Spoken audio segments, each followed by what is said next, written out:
पहाड़ की गहरी अंधेरी गुफा में एक राजकुमारी बंदी थी। उसके कोमल हाथों में भारी लोहे की जंजीरें पड़ी थीं। आंखों में आंसू, चेहरे पर डर और दिल में बस निराशा। गुफा के बाहर खड़ा था एक भयंकर राक्षस, जिसकी डरावनी हंसी हर पल राजकुमारी की आत्मा को तोड़ रही थी। धीरे से उसने फुसफुसाया, क्या मैं कभी इस अंधेरे से आज़ाद हो पाऊंगी? उधर राजमहल में खबर पहुंची। आंखों में आंसू लिए राजा ने अपने इकलौते बेटे से प्रार्थना की, बेटा, मेरी बेटी को बचा ले। राजकुमार ने दृढ़ आवाज में उत्तर दिया, पिताजी, अगर उसे बचा ना सका तो लौट कर भी ना आऊंगा। वह अकेला घोड़े पर सवार होकर निकल पड़ा।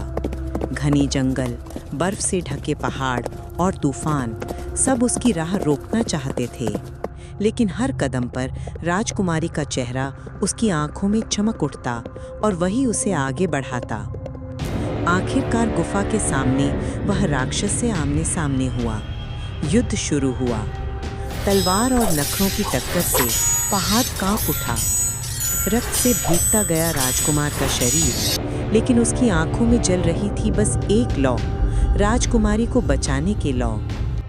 लंबे संघर्ष के बाद राक्षस जमीन पर ढेर हो गया। कांपते हाथों से राजकुमार ने जंजीरें तोड़ दीं। राजकुमारी आजाद हो गई, पर उसी पल थका हारा राजकुमार घुटनों के बल गिर पड़ा।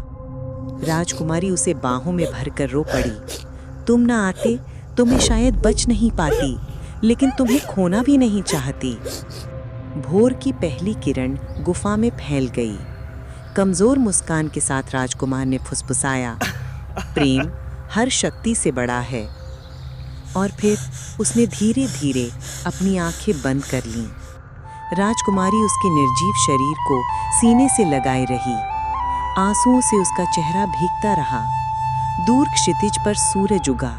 नई रोशनी पूरे जग में फैल गई, लेकिन उस रोशनी में राजकुमारी के जीवन के लिए बची सिर्फ पीड़ा और निस्तब्धता।